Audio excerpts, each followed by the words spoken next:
شروع کرتی ہوں اللہ کے نام سے جو بڑا مہربان اور نہایت رحم کرنے والا ہے۔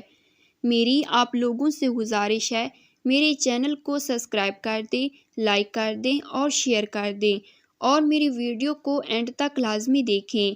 ناظرین، آج کی ویڈیو میں ہم ذکر کرنے والے اس واقعے کا کہ جب یزید کی قبر کو کھدوایا گیا، آخر اس واقعہ کی وجہ کیا تھی، کس نے اور کیوں یزید کی قبر کو کھولا، یہ واقعہ یزید کی وفات کے کتنے سال بعد پیش آیا۔ یزید نے اپنی زندگی میں ہی اپنے بیٹے معاویہ کو اپنا جانشین مقرر کر دیا تھا۔ یزید کے 12 بیٹے اور 5 بیٹیاں تھیں، لیکن اس کو اپنے بیٹے معاویہ سے بے انتہا پیار تھا۔ اس کی تعلیم و تربیت بھی شہزادوں کی طرح ہی کی گئی۔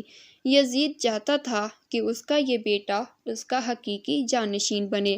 یزید نے حکومت سنبھالتے ہی اپنے 2 بیٹوں خالد اور معاویہ کو اس وقت کے بہترین استاد عمر المقصوص کے مکتب میں 3 سال کے لیے بھیج دیا۔ شیخ عمر المقصوص بھی جانتے تھے کہ یزید کا جانشین معاویہ ہے، اس لیے انہوں نے اس کی تعلیم و تربیت پر خوب محنت کی۔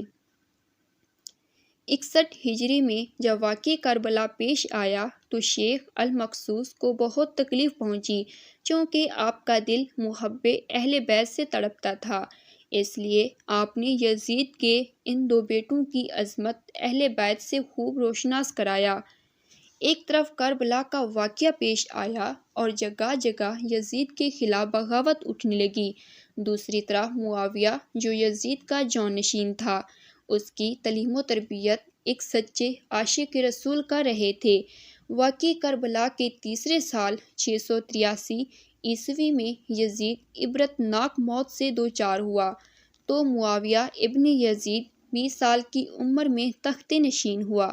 جیسے ہی معاویہ ابن یزید تخت نشین ہوا تو استاد محترم کی محنت رنگ لانے لگی۔ اس نے آتے ساتھ ہی واقعہ کربلا کی تحقیقات کی اور محض 40ویں دن لوگوں کو اپنی بیعت سے آزاد کر دیا۔ روایات میں معاویہ ابن یزید نے 3 ماہ تک حکومت کی۔ 20 سال کی عمر جوانی کا ایسا دور ہے کہ جب انسانی خواہشات کی منہ زوری عروج پر ہوتی ہے۔ یزید کا جانشین ہونا اور پوری اسلامی مملکت پر حکمرانی کرنا اپنی تمام جائز و ناجائز خواہشات کو پورا کرنے کے لیے بہترین موقع تھا، لیکن معاویہ بن یزید نے تخت پر بیٹھتے ہی واقعہ کربلا کی تحقیقات کی اور حالات کا بہت باریک بینی سے جائزہ لیا۔ جب اس نے دیکھا کہ میرے باپ نے اسلام اور مسلمانوں کو کس قدر عظیم نقصانات پہنچایا ہے، تو اس نے محسوس کیا کہ وہ ایک دورہ پر کھڑا ہے، لیکن حکومت کی بھاگ دوڑ کر رہے اور ظلم و ستم اور عیش و عشرت کا بازار گرم رکھے، یا تخت و تاج کو چھوڑ دے اور اپنے آپ کو ان ہولناک گناہوں اور ان کے دردناک عذاب سے دور رکھے۔ بالآخر اس نے فیصلہ ہی کر لیا۔ اس کا فیصلہ ان سچی تعلیمات اور اس ایمان کے توفیل ہی ممکن ہوا جو اس کے رگ و نس میں شامل ہو چکا تھا۔ اس نے ایک عزم راسخ کے ساتھ حکومت کے عہدے داروں اور عوام کو مسجد میں جمع کیا اور پھر خود منبر پر جا بیٹھا۔ اس نے اپنی تقریر میں سب سے پہلے خدا کی حمد اور اس کے بعد رسول اللہ صلی اللہ علیہ وآلہ وسلم پر درود بھیجا، اور پھر وہ یوں کہنے لگا، میرا باپ یزید کو جب حکومت ملی تو وہ اپنی اعمال اور بدکرداری کی وجہ سے ہرگز اس کا اہل نہیں تھا، لیکن وہ بھی اس پر قابض رہا اور اس کا نفس اس سے بدترین قوموں کی طرف ترغیب دیتا رہا۔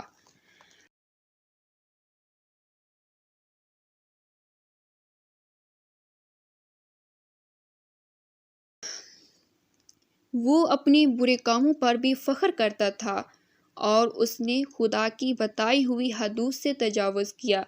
رسول اللہ صلی اللہ علیہ وآلہ وسلم کی اولاد پر اس نے بدترین مظالم ڈھائے، لیکن اس کی حکومت تو کیا، لیکن اس کی حکومت کیا، رسول اللہ صلی اللہ علیہ وآلہ وسلم کی اولاد پر اس نے بدترین مظالم ڈھائے، لیکن اس کی حکومت کی مدت بہت ہی تھوڑی تھی اور وہ بہت جلد اس کی شرمناک زندگی کا خاتمہ ہو گیا، اور آج وہ اپنے اعمال کے حساب کتاب میں الجھا ہوا ہوگا۔ جب معاویہ بن یزید کی بات یہاں تک پہنچی تو کافی دیر تک وہ بلند آواز میں روتا رہا۔ اس کے بعد وہ دوبارہ لوگوں سے ہم کلام ہوا اور اس نے کہا، اے لوگو، میں تمہارے گناہوں کا بوجھ اپنے کندھوں پر نہیں اٹھا سکتا اور نہ تمہاری دوستی کا توق اپنے گلے میں ڈالوں گا۔ میری خواہش تو یہ ہے کہ حکومت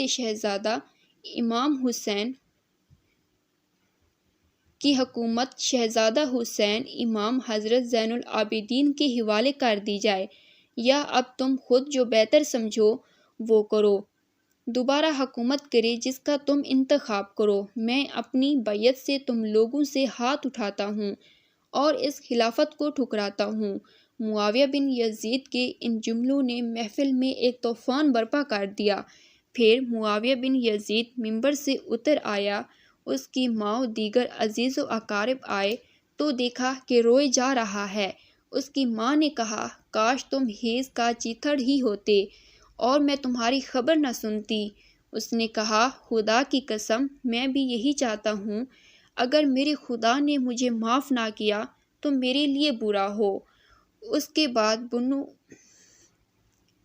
بعد بنو امیہ نے اموی شہزادے مروان بن حکم کے ہاتھ پر بیعت کر لی اور اسے تخت پر بٹھا دیا۔ مروان نے اپنا دارالحکومت مستقل طور پر دمشق میں منتقل کر دیا۔ بنو امیہ نے شیخ عمر المقصوص کو زندہ درگور کر دیا۔ لیکن تم نے ایسی تربیت کیوں کی کہ معاویہ بن یزید نے بھرے دربار میں بنو امیہ کو رسوا کر دیا۔ اس کے چند دن بعد ہی معاویہ بن یزید کو زہر دے دیا گیا۔ 684 عیسوی سے 685 تک مروان بن حکم نے حکومت کی۔ پھر اس کی وفات کے بعد مروان کے بیٹے عبد الملک نے 685 سے 705 تک ایک طویل عرصے تک حکومت کی۔ پھر 705 عیسوی سے 715 تک عبد الملک کے بیٹے ولید نے حکومت کی۔ اس کے دور میں سندھ، اندلس اور دیگر بہت سی ریاستیں فتح ہوئیں۔ اسی کے دور میں شہزادہ حضرت امام زین العابدین کو زہر دیا گیا۔ 715 سے 717 تک ولید بن عبد الملک کے بھائی سلیمان بن عبد الملک نے حکومت کی اور 717 میں عمر بن عبد العزیز معجزانہ طور پر تخت نشین ہوئے، لیکن ان کو بھی زہر دے دیا گیا۔ 720 سے 724 تک ولید بن عبد الملک اور سلیمان بن عبد الملک کے بھائی یزید بن عبد الملک نے حکومت کی بھاگ دوڑ سنبھالے رکھی۔ اس کے بعد ہشام بن عبد الملک، ولید بن یزید، یزید بن ولید اور ابراہیم بن ولید اور مروان بن محمد نے بالترتیب حکومت کی اور 750 عیسوی میں بنو امیہ کی حکومت کا تخت بنو عباس نے الٹ کر دیا۔